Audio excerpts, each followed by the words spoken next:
말기에 그래 많은 사람들이 노무현 때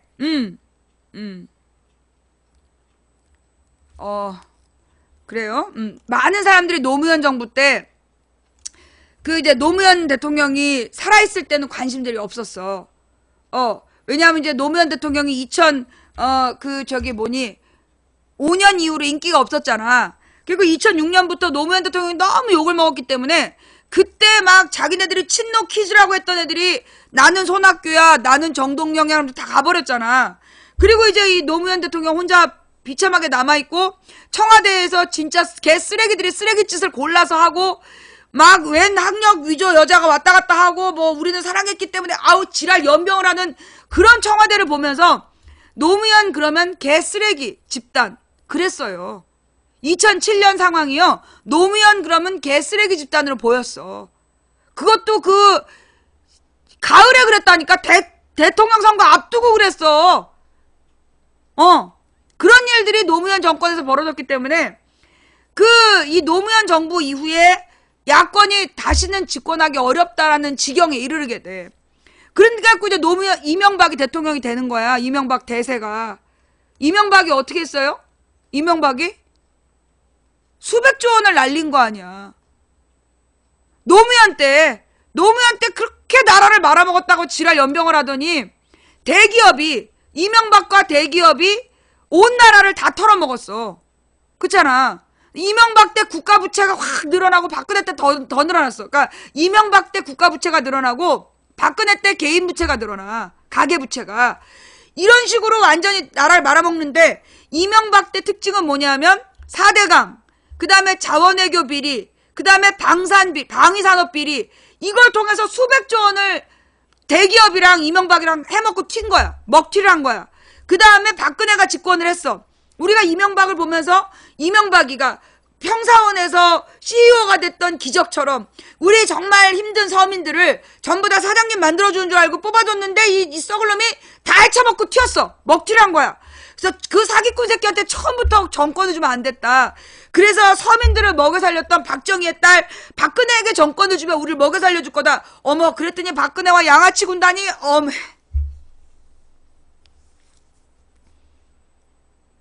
가시에 남은 살까지 다 발라먹고 그 다음에 지금 박근혜 대리인단이 이 모든 문제는 최순실과 고영태가 연인관계에서 비롯됐다.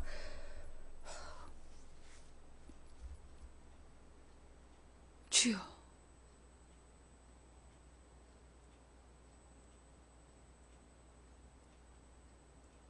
지랄 연병이 창궐을 했어.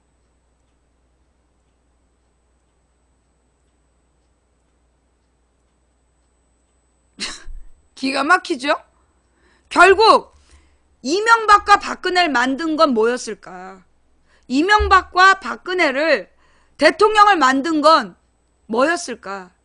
우리의 탐욕이야. 우리의 탐욕이 우리도 부자 되고 싶다라는 탐욕이 이명박을 만들었어. 그래서 이명박은 사기꾼이구나. 그럼 사기를 안 칠 것 같은 좀 어리버리해 보이지만 사기 안 칠 것 같은 박근혜한테 딱 줬더니 세상에 그 양아치들을 데리고 와서 뜯어먹고 가는 거야. 그러니까 사자가 일단 뭐라 그러나 이명박이 사자와 표범처럼 해먹고 갔어. 그 다음에 그 다음에 오는 애들이 누구지? 하이에나. 박근혜와 하이에나들이 또 발라먹고 간 거야. 그래서 지금 우리는 뼈만 남았어. 그러니까 우리가 이제는 정신을 똑바로 차려야 돼. 우리가 진짜 정신을 똑바로 차려야 되는데, 반기문이 대선 불출마를 했다. 반기문이 대선 불출마를 선언했어요.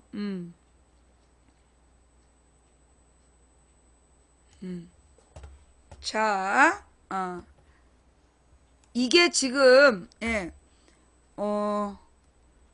요게 갖고 오는 의미에 대해서 일단 반기문이 불출마를 할 수밖에 없었던 이유. 왜 불출마할 수밖에 없었냐? 내가 볼 때 반기문이 인기가 없어서가 아니야. 미국이 이거는 소위 유엔을 만든 세력이 불허한 거야.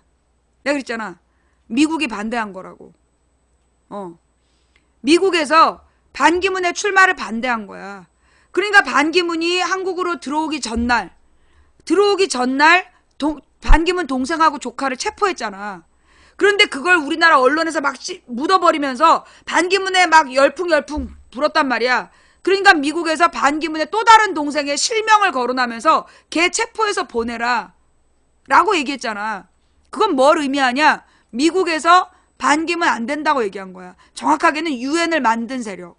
결국 유엔이라는 것도 누구를 위해서냐? 소위 세계의 대자본이 가지고 있는 일종의 조정장치야. 근데 자, 유엔 그럼 뭘 하는 데냐면 유엔 결의안으로 세계를 지배하는 거야.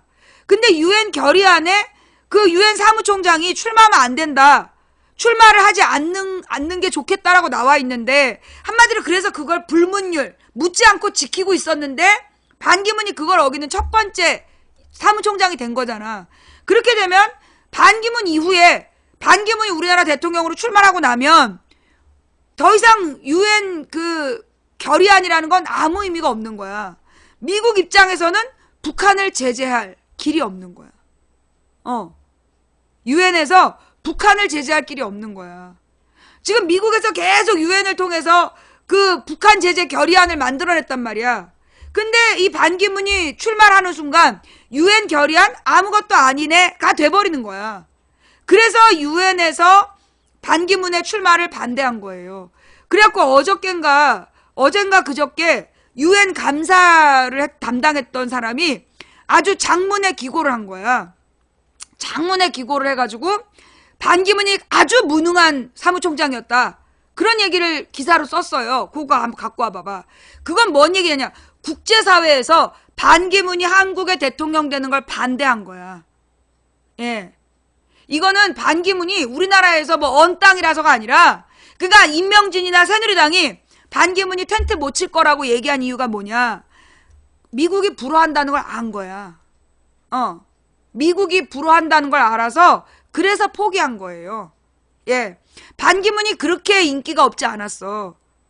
반기문이 20%, 황교안이 10%야. 2배라고. 그런데 반기문을 포기하게 한 이유는 뭐냐? 미국에서 사인을 보낸 거지. 반기문 안 돼. 그래서 얘네들이 탁 접은 거야. 제3지대론 피는 애들이 반기문을 딱 접어버린 거야. 자, 그렇다라면 여기서 나타나는 문제가 뭐냐? 내가 뭐라 했어? 반기문이 나오고 호남에서 지지하는 제3후보가 나오면 그러면 문재인으로도 이길 수 있다. 내가 그렇게 얘기했지. 며칠 전에. 근데 반기문이 접었어. 그러면 이제 저쪽 애들 1대1로 된다는 거야. 뭐 쟤네들이 뭐 황교안이니 뭐니 들이대도 내가 볼 때 본선 경쟁력 없는 새누리당, 그러니까 새누리당의 형식적 후보를 내는 거야. 새누리당 형식적 후보를 내고, 그리고 제3지대 후보로 새끈한 애를 내서 그 새끈한 제3후보 대 문재인 싸움으로 가겠다는 구도야. 예. 그게 안철수일지 누구일지 몰라요. 현재로 봐서는 안철수가 그렇게 지지율이 높지 않아. 그러면 저쪽에서 제3후보로 가령 뭐 홍석현이라든가 홍종욱이라든가 내가 볼 때 유승민하고 황교안이 새누리당 후보가 될 것 같아. 둘 중에 하나가. 새누리당 후보. 그리고 남경필은 나는 의미가 없다고 봐. 남경필은 내년에 경기도지사 한 번 더 하려고 그러는 것 같고, 그리고 이 제3후보로 뭔가 새끈한 애를 내보낼 수도 있다. 예. 전혀 새로운 인물을. 지금 여러분 우리가 생각할 때는 안철수라든가 뭐 천정배라든가 갖고 있는 그 풀 안에서 나올까라고 생각하잖아. 새끈한 이인재? 너 이인재지? 이인재 아직 살아있긴 해? 움직이는 걸 못 봐가지고. 황교안이는 나오면 새누리당으로 오죠. 예. 황교안이나 유승민은 나오면 새누리당으로 나오는 거고, 예. 그리고 황교안? 아니, 여러분 생각해봐. 황교안이 나왔어. 걔 미필이야. 군대 갔다 온 사람들 찍어주겠어? 그리고 자, 쟤네들이 나중에 터뜨릴 수 있는 무기는 안보밖에 없어. 그러면 안보 얘기를 해야 되는데 군대를 안 갔어. 군대도 안 간 게 안보 얘기하면서 대선 치르겠냐고. 나는 뭐 유승민이는 뭐 바른정당이라고 해도 어차피 나는 유승민이 그렇게 제3후보가 될 가능성 없다고 봐. 아니 여러분, 호남에서 유승민을 찍어줄 것 같아요? 여기서 중요한 건 제3후보는 호남의 지지가 없으면 안 되는 거야. 호남에서 지금 유승민 얘기한 사람 한 명이라도 있냐고. 아니 몰라서 그래. 호남에서 유승민 지지한 사람 있어요? 나는 호남에서 유승민 지지한 사람 한 명도 못 봤어. 지금 유승민 얘기한 사람 대구 경북 사람들이야. 대구 경북 사람들만 유승민 얘기하고 그리고 지금 호남 쪽에서는 전혀 유승민에 대한 리드가 없어. 그러면 여기서 제3후보로는요. 호남의 반을 끌어간다는 얘기야. 호남의 반을 먹어야 되기 때문에 그 새누리당 출신 갖고 난 안 된 거라고 봐. 그나마 안철수가 야당이었잖아. 그나마 안철수가 야당이었기 때문에 그러면 이제 안철수 손학규? 근데 안철수 손학규 가지고 국민들이 모일 것 같냐고. 안철수 손학규 정도는 문재인한테 약하지. 내가 제3후보 정당론이라면 제3정당론을 필 거라면 나는 이렇게 그렇게 드러나 있는 뭐 안철수라든가 손학규 이런 사람들로는 대중의 지지를 끌을 수가 없고 그러니까 이 새로운 인물을 내놓지 않으면 제3후보론도 안 될 수밖에 없다. 뭐 만약에 그 안철수 지금 이제 호남에서 갑자기 다시 안철수 바람이 불긴 불었는데 안철수가 만약에 나온다면 문재인한테 못 이길 것 같아. 안철수 바람이 안철수로 모아지면 내가 며칠 전에는 안철수하고 문재인이 붙으면 그리고 호남에서 무조건 밀어주면 이라고 얘기했잖아. 근데 안철수 바람이 그렇게 강할 것 같지가 않아. 안철수 바람이 그렇게 강할 것 같지는 않고 저쪽에서 반기문을 정리했다? 근데 지금으로 봐서는 안철수가 그 반기문이 정리한 시기가 너무 빨라. 그러면 안철수가 아직 준비 안 된 것 같고 아직 안철수 바람이 안 불었는데 그러면 혹시 쟤네 뭔가 새로운 다른 후보를 내려는 건가? 예. 하여간 그래서 지금 이제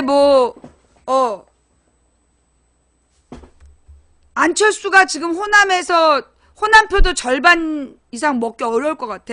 현재 내 느낌에는 안철수가 현재 지지율은 호남에서 지지율이 많아야 30%? 그러니까 지금 호남의 50%는 문재인은 무조건 안 찍는다야. 호남의 50%는 무조건 문재인은 안 찍는다인데 그 50% 중에 30%만 안철수를 지지하지 이 20%는 안철수는 아니라고 생각하는 것 같아. 안철수는 좀 아닌 거 아니냐라는 분위기야. 근데 호남에서 황교안도 난 안 먹힐 거라고 봐. 유승민이나 황교안은 호남에서 먹히기 어렵다라고 봐요. 왜냐하면 둘 다 새누리당 출신이야. 그러면 이 호남표를 새누리당으로 끌어갈 수는 없는 거거든. 그러니까는 이 제3후보로는 일단 이명박 지지 세력과 이명박 지지 언론이 뭔가 그 호남이 동의할 만한 호남의 50%가 동의할 만한 새로운 인물을 찾아내지 않으면 실제로 안철수가 현재 판에서는 문재인을 이기긴 어렵다. 라는 생각이 들고 나는 만약에 안철수로 간다면 그건 대선 포기하는 거야.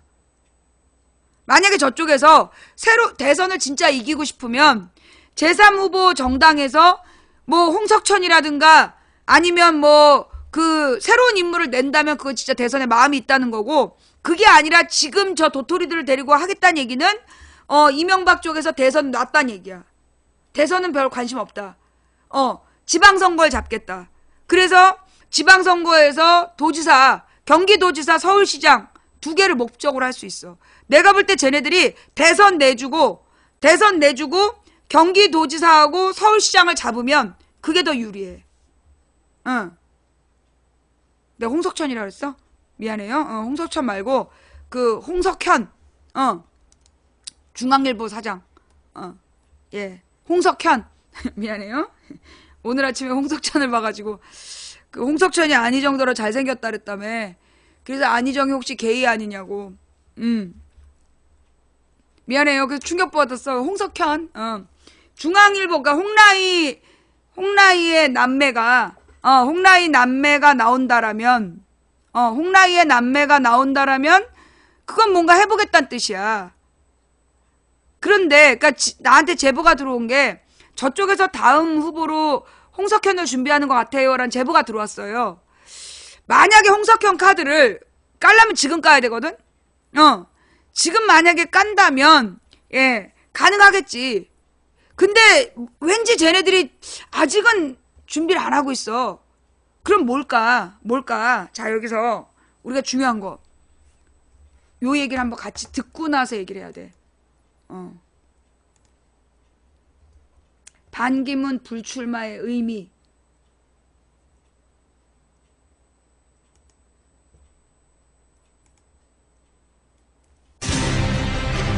대통령의 직무정지가 벌써 2달 가까이 이어지고 있는 상황의 중대성에 비추어 조속히 이에 대한 결론을 내려야 한다는 점은 모든 국민이 공감하고 있을 것입니다. 박한철 소장님의 그런 말씀에 헌재의 공정성에 대해서 의문을 제기하는 발언을 할 수밖에 없었던 점을 좀 양해하여 주시기 바랍니다. 박근혜 대통령 탄핵 심판 사건을 심리하고 있는 헌법재판소. 어제 박한철 소장이 퇴임하면서 오늘부터 8인 체제로 돌아갑니다. 박한철 소장은 헌법재판소를 떠나면서 공정하고 신속하게 3월 13일까지는 탄핵 심판을 결론 내야 한다. 이렇게 촉구를 했죠. 실제로 많은 사람들이 2말 3초, 그러니까 2월 말 3월 초에는 결론이 나올 거다 예상을 했었습니다. 그런데 몇 가지 변수가 등장했습니다. 가장 큰 변수는 박 대통령 측의 대리인단이 총사퇴를 할 가능성입니다. 오늘 대리인단이 입장 내놓을 거다 이런 관측도 나오는데요. 이럴 경우 변호인이 없어도 심판은 계속되는 건지 아니면 일단 멈추는 건지. 예, 헌법재판소 8인 체제 속에서 짚어봐야 할 변수들, 쟁점들 꼼꼼히 살펴보죠. 조대연 전 헌법재판관 연결이 돼 있습니다. 조대연 재판관님 안녕하세요. 나 이거 듣고 깜짝 놀랐어. 2005년 노무현 대통령 때 임명이 되셨고 이명박 대통령 때까지 헌법재판관을 지내신 거죠? 예. 오늘부터 헌법재판관 8명 됩니다. 가장 큰 변화는 뭐라고 보세요? 재판관이 9명일 때는 대통령 측에서 반대표 4표를 확보해야 탄핵 기각을 받을 수 있는데 8명일 때는 이제 3명 반대표 3표만 얻으면 이제 탄핵 기각을 받을 수가 있게 되죠. 그러니까 이걸 헷갈려 하시는 분들이 많더라고요. 그러니까 국회에서 탄핵 가결시킬 때는 제적의 3분의 2였던 거. 예. 그거하고 헷갈리세요. 헌법재판소에는 남아있는 인원의 3분의 2 이런 게 아니라 무조건 6명 이렇게 되는 거죠? 그렇습니다. 그렇죠. 탄핵 결정을 할 때에는 예. 6인 이상 찬성이 필요하기 때문에 예. 총원이 9인일 때 하고 8인일 때 하고 7인일 때 하고는 아주 변수가 달라지죠. 그렇죠. 9인일 때도 6명 이상이 찬성해야 되고 예. 7인일 때도 6명 이상이 찬성해야 되니까 예. 이걸 역으로 생각하면 9인일 때는 4명이 반대표를 던져야 탄핵이 기각됐던 것이 예. 7인일 때는 단 2명만 반대해도 탄핵이 안 되는 거예요. 그렇습니다. 이게 가장 큰 변화라고 보시는 거군요. 예, 예.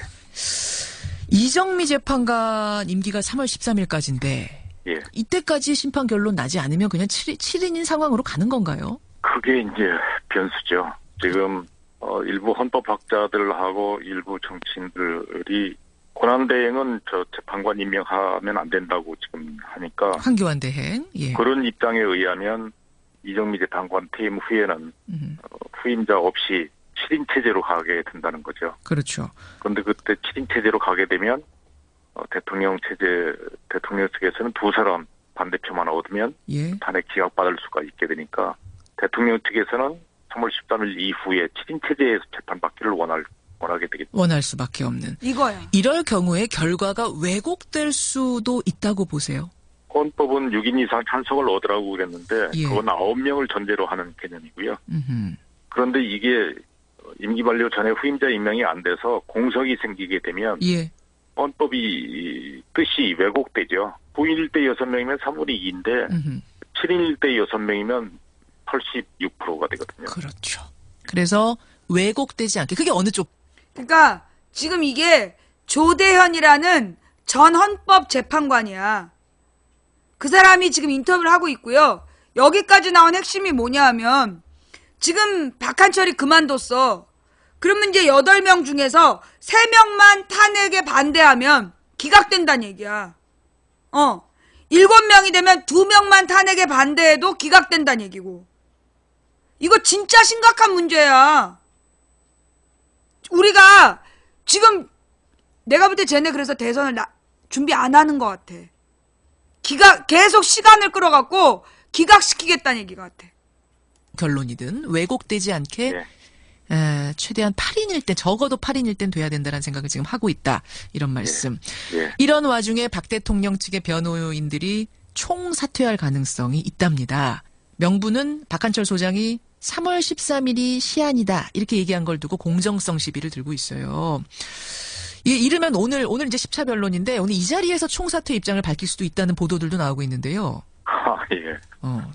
왜 웃으세요, 재판관님? 그러겠죠. 어이가 없어서 웃으십니까? 그게 전략이죠. 그게 전략이다. 3월 13일 이후까지 끌고 갈 전략이겠죠.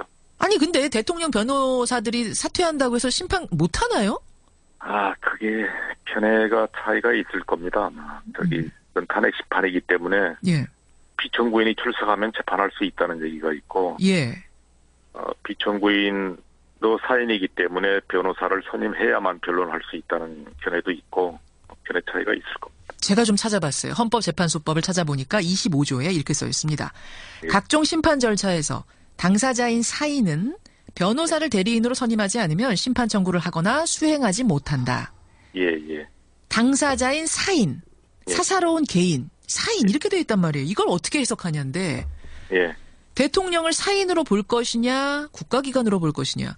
재판관님은 어떻게 개인적으로 보세요? 탄핵 심판 절차 피청구인으로 된 사람은 사인이죠.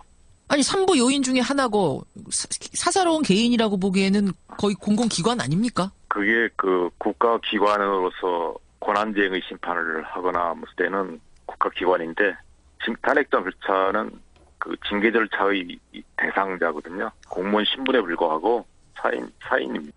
이게 중요한 거야. 지난번에 팩트체크에서 대통령은 국가기관이기 때문에 그리고 지금 대통령이란 명칭을 사용하잖아. 그죠? 탄핵이 되기 전까지는 대통령이라는 명칭을 사용해야 되고 그리고 그러니까는 국가기관으로 봐야 되고 그래서 사인이 아니다. 이게 팩트체크에서 얘기한 내용이야. 근데 지금 뭐라 그러냐면 직권이 정지되어 있기 권한이 정지되어 있는 상황이기 때문에 직권 정지 상황이기 때문에 사인으로 봐야 된다. 이 사람만이 아니라 다른 헌법학자들도 그렇게 얘기한대. 공무원 신분을 가진 사인이지 어떤 기관, 권한쟁의 심판의 대상인 기관이 아니다. 그렇죠. 그럴 경우에는 변호사 강제주의, 변호사 없이는 심판받을 수 없다라는 이 25조에 걸린다 이 말씀이세요. 그런 측면도 있는데 징계 절차에서는 또 징계 받는 사람이 변명할 기회도 줘야 되기 때문에 예. 본인이 변론을 제안하는 것은 좀 부당하다. 그래서 형사소송법 준용되기 때문에 형사 피고인처럼 본인이 변론할 수 있도록 해야 된다. 그런 주장도 있을 수 있습니다. 그 좀 충돌되지 않나요? 변호사 강제주의라는 게 좀 있는데. 충돌되는 면이 있습니다. 그렇죠. 변호사 강제주의라는 게 있는데 또 본인이 스스로 방어할 수도 있는 것도 있다. 이거는 뭐 좀 다른 얘기 같은데. 그러니까 그렇게 따지면 왜 구속 안 하나요라고 할 수 있잖아요. 그러니까 이게 애매하다는 거야. 지금 이게 이 사람 이 재판관도 그렇고 이게 논란거리다. 하나가 아니야 답이. 이렇게 얘기하면 이 답이고 저렇게 얘기하면 저 답이기 때문에 그래서 이게 답이 하나로 정해져 있지 않다는 거야. 그러면 만약에 이런 상태에서 그 변호인이 다 사퇴했는데 그냥 진행하면 이걸 절차상의 문제로 물고 늘어질 수 있는 거야.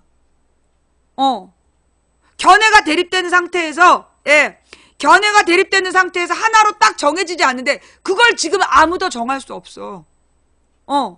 그걸 아무도 정할 수 없는 상태에서 만약에 이게 박근혜를 박근혜네 대리인단이 전원 사퇴했는데 그냥 진행하면 절차상의 문제라고 시비를 걸 수 있다는 거지. 그리고 나중에 우리가 다 대통령을 뽑았는데 대통령 선거무효라고 지랄할 수도 있는 상황이 오는 거야. 기가 막히는. 그래서 시간을 끌었던 거야, 그것들이. 예.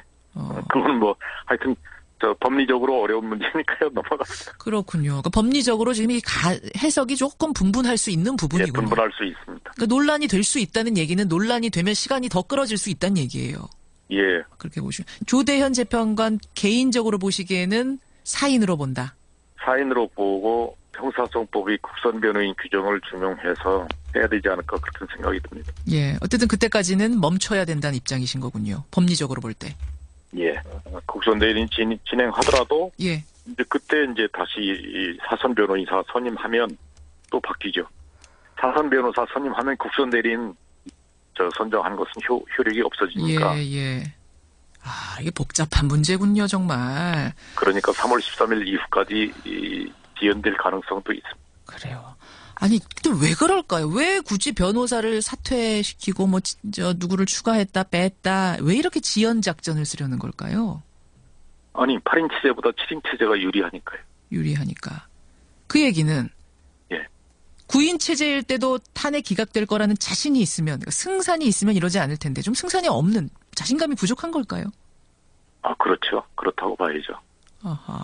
9인 체제에서도 승산이 있다고 보면 대통령 권한 정지된 상태이기 때문에 그걸 빨리 회복시키기 위해서 빨리 판결 받으려고 하겠죠. 예, 예. 아마 지금 7인 체제로 가야 해볼 만하다고 생각하니까 자꾸 미루겠죠. 자꾸 미루는. 자신이 없어서, 승산이 없어서 이런 지연 전략이 나오는 거다. 만약 심판이 늦춰진다면 이런저런 지연 전략에 의해서 맥시멈 언제까지 갈 거라고 보세요? 아마 7인 체제로 가면 더 이상 지연 작전 쓰지 않을 것 같은 생각이 드는데요. 왜요? 2명이 반대표만 확보하면 되고 그 상황은 변하지 않으니까요. 더 이상 숫자가 줄어들면 재판이 아예 성립이 안 되니까. 불가능하게 됩니다. 그렇죠. 한 명이라도 빠지면. 갑자기 그 생각도 드네요. 7인 체제이다가 한 사람이 뭔가 사고를 당한다든지 이게 피치 중요한 못하게 그 자리를 떠나야 되는 상황이 발생해버리면. 그러면 재판이 아예 올 스톱되죠. 허허, 그렇군요. 탄핵 심판은 6개월 안에 마친다는 규정이 있는데 그 안에는 그럼 이렇든 저렇든 되겠군요, 되긴. 그런데 만약에 7인 체제도 무너져 버리면 그 규정도 지킬 수가 없죠. 7명이 남았는데 한 사람이 어떤 유고 상태가 발생해서 네. 6인 체제가 돼버리면 아예 심판 자체가 성립 안 되는. 불안하고 6개월 규정도 지킬 수가 없게 되죠. 그럼 그 다음엔 어떻게 되는 겁니까? 탄핵이 무효가 되는 건 아닐 거 아니에요. 후임자 선임될 때까지 정지되죠. 무기한 정지. 예. 7명 채워질 때까지. 아, 7명 국민은 채워질 이제 심판할 때까지. 수 있으니까. 그럼 네, 대통령이 지금 직무를 할 수 없고 임명을 할 수 없는 상태라고 하면 그럼 그건 계속 가는 건가요? 그렇죠. 권한대행이 임명할 수 없다고 보면 그건 해결책이 없죠. 해결책이 없으니까. 그렇죠. 알겠습니다. 조대현 전 헌법재판관 여러분 지금 만나고 계십니다. 그나저나 그 황교안 총리, 황교안 대통령 권한대행이 대통령이 임명하도록 돼 있는 그 헌법재판관을 임명할 수 있다 없다 논란이 분분하더군요. 나경원 의원은 어제 할 수 있다, 하도록 해줘야 된다 또 이렇게 강하게 주장하고 있고. 예. 개인적으로 어떻게 보십니까? 저는 할 수 있다가 아니고 해야 한다고 생각합니다. 해야 한다고 보세요. 헌법재판소법에 그 재판관 임기 만료 전에 후임자를 임명해야 한다 이렇게 규정되어 있습니다. 법률이 규정하는 의무고요. 예. 그 의무는 권한대행도 이행해야 되는 거죠. 아, 그렇게 보시는 거군요. 권한대행이 후임자 임명하지 않는 것은 헌법재판소법 위반하는 거죠. 근데 황교안 총리, 그러니까 그 박근혜 대통령 측에서는 황교안 총리가 권한대행이 임명하지 않기를 바라고 있을까요? 그게 더 유리한 겁니까? 후임자 임명하지 않는 게 지금 대통령 측이 결국 유리한 결과로 나오지 않습니까? 아니 황교안 총리라면은 박근혜 대통령과 그래도 가까우니까 또 유리한 사람을 거기다가 임명할 수도 있겠다라는 시나리오도 가능한데. 그럴 수도 있겠지만 숫자 두는 것이 더 확실하죠. 그게 더 확실한 것. 알겠습니다. 아, 참 상황이 복잡합니다. 설명을 듣고 나니 더 복잡해지는데 마지막으로 조 재판관님 어느 쪽으로 결론이 나든 신속하게 나는 게 맞다고 보시죠? 그렇죠. 그렇죠. 예. 지금은 헌정 질서가 일부 마비된 상태거든요. 마비된 상태. 이걸 빨리 회복시켜야죠. 그렇죠. 예. 지연 전략을 쓰는 건 저는 대통령이 그래도 되는 건지 모르겠습니다. 아니 지금 어느 쪽이 됐든 빨리 결론 내고 이 지금 국정 마비 사태를 해결해야 되는데 지연 전략을 대통령이 쓴다는 게 이게 지금 국익에 부합하는 건가요? 지금 파면 안 나가려고 지금 하는 거 아니겠습니까? 국익보다 사익입니까 그럼? 그게 국익에 맞다고 생각하겠죠. 아, 내가 파면당하지 않는 것이 국익에 부합한다라고 생각을 하고 있는 게 아닌가. 그렇겠죠. 국민 여러분은 어떻게 생각하십니까? 예. 여기까지 조대현 전 헌법재판관의 말씀 들었습니다. 오늘 귀한 시간 고맙습니다. 예, 감사합니다. 예. 이전에 조대현 했던 전 사람이 헌법재판관이었습니다. 아니에요. 이 사람이 지난번에 왜 탄핵이 탄핵 소추가 되면 금방 결론 날 거라 그 사람 아니야. 이 사람 다른 사람이야. 그러니까 어이없어서 웃는 거야. 그때 그 사람 김종대 전 재판관이고 이 사람은 조대현이라는 전 재판관이랑 다른 사람이에요. 예, 다른 사람이고 그래서 내가 탄핵은 안 된다 그랬잖아. 하야를 요구해야 된다고. 헌재로 가는 게 위험하다고 얘기했던 게 이 말이에요. 네. 자, 그 다음에 그러면 여기에 대해서 이 국회 탄핵소추위원들은 뭐라고 얘기하나? 오늘은 헌법재판소 얘기를 좀 많이 깊이 해야겠습니다. 왜냐하면 어제 박한철 헌재소장이 퇴임하면서 재판관이 8명 됐고요. 조만간 박 대통령 측의 변호인단이 전원 사임할 거라는 관측이 상당히 유력하게 나오고 있어서 말입니다. 만약 그렇게 되면은 탄핵 심판은 멈추게 될 거라는 조대현 전 헌법재판관 주장은 여러분 일부에서 확인하셨죠. 이렇게 되면 국회 측의 탄핵소추위원들 생각은 복잡해질 것 같습니다. 판사 출신의 더불어민주당 박범계 의원, 박범계 탄핵소추위원 직접 연결을 해보죠. 박 의원님 안녕하세요. 네, 안녕하세요. 그러니까 헌법재판관이 9명 있는 거, 9명 중에 이제 6명 네. 표 얻는 거 하고 7명 중에 6명 표 얻는 거 하고 어떤 게 더 어려운가, 어떤 차이가 있는가는 저희가 이해를 했습니다. 일부에서. 네네. 그러니까 1명 빼고 몰표를 얻는다는 게 이게 상당히 어려운 일인 거죠. 6명은 뭐 기본적으로 확보가 돼 있는 것 같습니다. 예. 그런데 문제는 이제 7명이 의사정족수인데요. 지금 이제 한 분이 이제 헌재소장이 임기를 마침으로써 7분이, 이제 8분이 되셨죠. 그렇죠. 근데 만약에 이정미 재판관 3월 13일 임기가 만료되는데 그 뒤로 탄핵 결정이 미뤄지게 되면 예. 7분이 되는 거고, 예. 그 중에 뭐 한두 분이라도 평의에 뭐 개인상의 어떤 신상의 이유를 들어서 평의에 참가하지 않거나 사임하게 되는 뭐 있을 수 없는 일입니다만 그런 일이 벌어지면 아예 성립조차가 안 되는 문제가 생깁니다. 심판 자체가 무기한 연기되는 그런 상황. 예, 그렇습니다. 박한철 소장이 이런 이야기를 남겼습니다. 7명으로 줄어들 경우에는 표의 왜곡이 일어날 수 있다. 사실은 저는 이 말 들으면서 이건 단순히 인원이 적어서의 의미는 아니라는 생각이 들었거든요. 그러니까 네네. 나하고나 박한철 소장하고 이정미 재판관까지 9명 전체 있을 때, 그러니까 완전체일 때 나올 심판 결과하고 7명으로 비정상이 되면서 나올 심판 결과가 전혀 다를 수 있기 때문에 그걸 좀 지금 박 소장은 우려한 게 아니냐? 저는 이런 생각이 드는데 어떠셨어요? 심판 결과란 표현을 하셨습니다. 예. 그런 측면에서 제가 보기에는 이 탄핵 심판의 증거들은 명백합니다. 통상적인 보통의 정상적인 법조인이라면 저는 명백한 증거들이 있기 때문에 탄핵을 명키 어렵다라고 보는 게 맞을 겁니다. 그러나 그럼에도 불구하고 헌재 재판관 내에 이견이 있을 수 있다라는 어떤 조심스러운 어떤 예견이랄까? 예. 적어도 6명 이상의 탄핵 심판에 필요한 수는 확보된 듯 하지만 그러나 한두 명 정도의 이견이 있을 수 있다는 그런 그렇죠. 완곡한 예견일 수도 있다라고 저는 그렇게 그렇죠. 해석을 받아들입니다. 그런데 7명이 됐고요. 만약 7명이 돼서 그중에 2명만 3월 반대표 13일 던지면 이후에요. 그렇죠. 2명만 반대표 던지면 탄핵이 기각되는 이 상황에 대해서 박한철 반대표거나 소장은 안 나오거나 그만두거나 예, 왜곡이란 표현을 쓴 게 아닌가. 예 그렇게 받아들여집니다. 그렇다 보니까 대통령 측은 지금 이제 7명인 상황을 바랄 수밖에 없는 거고 이정미 재판관 그만두는 그날까지 넘기기를 계속 바라다 보니까 이런저런 지연 전력이 나오고 있는 건데요. 어제 아침에 어떤 보도가 나왔냐면은 오늘 그러니까 2월 1일 박 대통령 측 변호인이 전원 사임 여부를 최종 결정할 거다. 이랬어요. 그래서 이제 언론이 발칵 뒤집혔습니다. 근데 네, 그렇습니다. 예. 오후에 전혀 다른 또 속보가 나왔어요. 변호인 한 명을 추가 선임했다. 네네. 박 의원님 어떻게 해석하세요?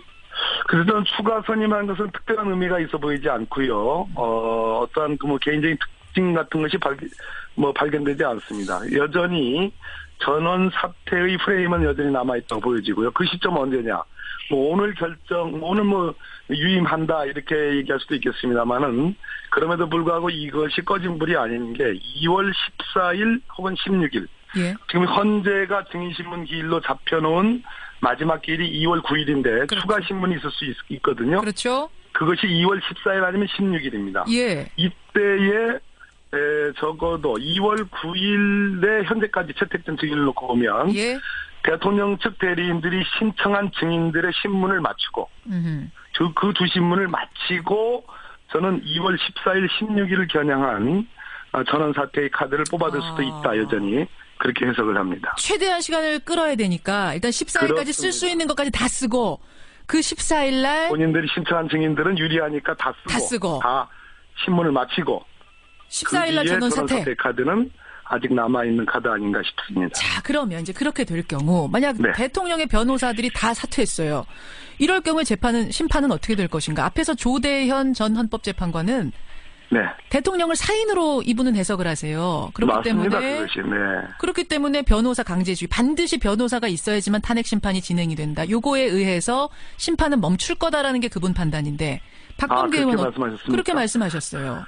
헌법재판소법 25조 3항에 모든 심판의 사인, 즉 민간인 사인을 얘기합니다. 그렇죠. 사인에게는 변호사 강제주의를 적용하는 것, 채택을 하고 있는 건 맞습니다. 예. 그러나 그 전항인 25조 2항에는 예. 국가기관과 지방자치단체는 임의적으로 변호사를 선임할 수도 있고 선임하지 않을 수도 있는 이런 조항이 있습니다. 기관이면 선임해도 되고 안 해도 되고 그렇습니다. 사인, 개인이면 반드시 해야 되고.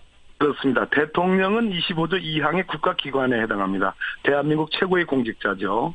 최고의 국가기관이고요. 그런 점에서 저는 대통령에게 변호사 강제주의 25조 3항은 적용되지 않는다라는 게 제 해석입니다. 그런데 앞서서 이제 헌법재판관인 조대현 재판관은 행정쟁의를 하는 그런 기관을 기관이라고 하는 것이지 탄핵심판대 안에 선 공무원은 그 개인에 대한 징계 절차를 밟는 거기 때문에 이건 사인이다. 이렇게 보시던데요. 네, 굉장히 어려운 논리신데요. 만약 적어도 그러한 부분들이 설령 인정이 된다 하더라도 예비적으로 처음부터 대통령 측의 대리인이 없었던 것이 아니고 많은 대리인 수를 가지고 9차 변론, 10차, 11차까지도 지금 진행을 하는 상황 이후에 탄핵 지연을 위한 술책으로서 전원 사퇴라는 카드를 쓴다면 그것은 25조 3항의 변호사 강제주의의 남용에 해당하기 때문에 그것을 헌재가 받아들이기는 어렵다고 저는 생각을 합니다. 아하. 시간을 끌기 위한 술책이라는 게 뻔히 보이니까 10차까지 변론 다 했는데. 그렇습니다. 그때 할 수 있는 능력이 있고 기회가 보장돼 있는데 지금 물러나는 거니까 그것은 받아들여서는 안 되죠. 그건 정의가 아닙니다. 그렇게 보시는 거군요. 알겠습니다. 이제 그 부분에 대한 논란이 있는 거고 박 대통령이 쓸 카드가 변호인 일괄 사퇴 말고 또 있다고 보세요? 대통령이 직접 헌재 심판정에 나오겠다라고 선언할 가능성도 있습니다. 안 나온다고 했잖아요. 증인으로 안 나오겠다고 이미 밝힌 거 아닙니까? 네, 아직은 생각해 본 적이 없습니다. 정한 적이 없다 이렇게 얘기를 했지만 우리가 핵심적으로 보는 시점은 3월 13일 전 결정입니다. 그러려면 최소한 2월 말 중에는 2월 한 24일 이즈음에는 결심, 즉 변론 종결을 해야 되는데 평이라는 2주 정도의 시간이 있어야 되거든요. 그러려면 최소한 2월 12일, 14일이 마지막 변론기일이 돼야 되는데 대통령이 예를 들어서 이달 말경에 2월 말경에 내가 나가겠다. 나에게 기회를 달라. 이런 식으로 선언을 해버리면 마치 이것이 탄핵 심판이 일종의 장난처럼 돼버리는 수가 있는 거죠. 아니 잠깐만요. 박 의원님. 14일 날 종결이 되는데 그때쯤 돼서 박 대통령이 나 증인으로 나가겠습니다 하면은 기회를 줘야 돼요? 나 나가겠다. 기회를 그냥 막 줘야 되는 겁니까? 바로 그 점입니다. 마치 이것은 아까도 말씀드렸듯이 탄핵 지연의 아주 최고의 책략이 아니겠습니까? 그럴 때에 헌재는 자기 중심을 갖고 국정을 정상화하게 해야 되는 그러한 어떤 원칙적인 입장을 좀 고수해야 된다고 생각을 합니다. 받아들여서는 안 되죠. 그러니까 받아들이고 안 들이고는 그러면은 그냥 헌재 맘이에요? 물론입니다. 재판은 헌재가 하는 거니까요. 그렇군요. 그러니까 헌재는 적어도 오늘부터 적어도 앞으로의 몇 차례 예정되어 있는 변론기 2월 9일까지 대통령의 출석을 요구를 할 수도 있다고 생각합니다. 요구를 해야 된다고 그것이 맞다고 생각합니다. 출석하려면 이 시간 안에 출석해라. 그 다음엔 기회 안 준다. 아예 미리 얘기해 버리는 것도 방법이겠네요. 그것도 한 가지 방법이라고 생각합니다. 예, 알겠습니다. 그나저나 황교안 총리, 황교안 대통령 권한대행이 권한대행으로서 헌법재판관을 새로 임명할 수 있느냐 없느냐 이것도 논란이에요. 앞서서 조대현 재판관은 할 수 있다. 이렇게 얘기하셨어요. 그리고 하는 것이 사실은 박 대통령에겐 불리한 것이다. 한 명의 불확실성이 더 늘기 때문에 이렇게 말씀하셨는데 어떻게 보세요? 어떻게 이렇게 오늘은 이제 조 재판관님하고 저하고 의견이 좀 다른데요. 그러네요. 헌법재판소를 구성하는 헌법재판관은 헌법기관인데 예. 대통령의 헌법재판관 임명권은 일종의 국가 원수의 지위에서 하는 임명권입니다. 예. 그런데 권한대행의 직무 범위가 어디까지냐와 관련해서 예를 들어 장관, 즉 조각권이 인정되느냐 여부와 관련해서 다수설은 인정되지 않습니다. 행정부 내에 장관 임명권도 다수설이 부인을 하는데 예. 헌법재판관이라는 국가 원수의 지위에서 하는 그 자리에 임명권은 저는 없다고 생각합니다. 임명권자는 없다. 근데 지금 대통령 입장에서는요. 재판관 수가 한 명이라도 적으면 유리하기 때문에 사실은 임명 안 하는 게 더 유리하고 국회 탄핵소추위원들 입장에서는 한 명이라도 더 있는 게 유리하다. 이런 얘기가 더 많이 나오는데요. 이 대법원장 지명 카드인데요. 이정미 재판관의 후임 임명에 관한 문제입니다. 이 문제가. 박한철 소장 임명. 소장권 말씀하시는 거 아니고요. 두 경우를 좀 나눠봐야 되겠군요. 예, 맞습니다. 아까 말씀드렸듯이 박한철 소장권은 이제 대통령 임명 사례이기 때문에 그렇죠? 저는 그는 뭐 아니라고 보시는 황교안 거고요. 대행의 권한 범위 박지라고 생각을 하고요. 마찬가지로 이정미 재판관에 관해서 대법원장 지명 문제가 있고 그 뒤에 황교안 총리 대행 권한 대행에 의한 임명 문제가 있는데 둘 다 권한대행은 국가 원수의 지위에 있지 않기 때문에 둘 다 안 된다. 예, 헌법기관인 헌법재판관 임명 권한이 없다. 이 문제가 자칫 예. 20일 내에 인사청문을 해야 되는 문제가 있기 때문에 3월 13일 전 결정에 영향을 미칠 수 있다. 왜냐하면 이정민 재판관 후임을 임명을 해서 그 뒤로 충실한 심리를 하자는 식의 논리를 피게 된다면 3월 13일 전 결정 선고에도 영향을 미칠 수 있기 때문에 저는 이 문제가 논란의 중심이 돼서는 안 된다고 생각합니다. 왜 이렇게 복잡합니까? 지금 청취자 문자도 복잡하죠. 많이 들어오는데 법적으로 따지기 시작하니까 꼼수가 한두 가지가 아니다. 뭐 김재명님 외에 많은 분들이 문자 주고 계세요. 지금 핵심은 국정을 정상화해서 조속히 대선을 치르는 것이 저는 가장 중요한 일이라고 생각합니다. 국정 정상화 결론이 어느 쪽이 우리가 뭐 결론이 어느 쪽이다라고 예단할 수는 없습니다만 어느 쪽이 됐든 빨리 이 마비된 국정을 정상화시키는 게 국민들의 맞습니다. 뜻일 텐데 그것이 또 박한철 소장의 말씀이기도 하고요. 알겠습니다. 오늘 이제 10차 변론 있습니다. 9차 변론까지 마지막으로 평가를 해주신다면? 국정농단에 심지어 인사농단 더 나가서 지금 미얀마 대사를 충성서약을 받고 면접을 해서 임명을 하고 대통령이 개입한 흔적, 심지어 이권까지 인사농단의 이권 개입까지 흔적들이 나왔습니다. 예. 명백하게 증거들이 있습니다. 그런 측면에서 헌재의 심판은 정상적으로 지금 이루어지고 있고요. 대통령 측의 지연책만 저는 헌재가 중심을 갖고 원칙을 천명을 하면 저는 무난하다고 생각을 합니다. 여기까지 말씀 듣겠습니다. 박범계 의원님 고맙습니다. 예, 감사합니다. 자, 지금 반기문이 불출마 선언을 했어요.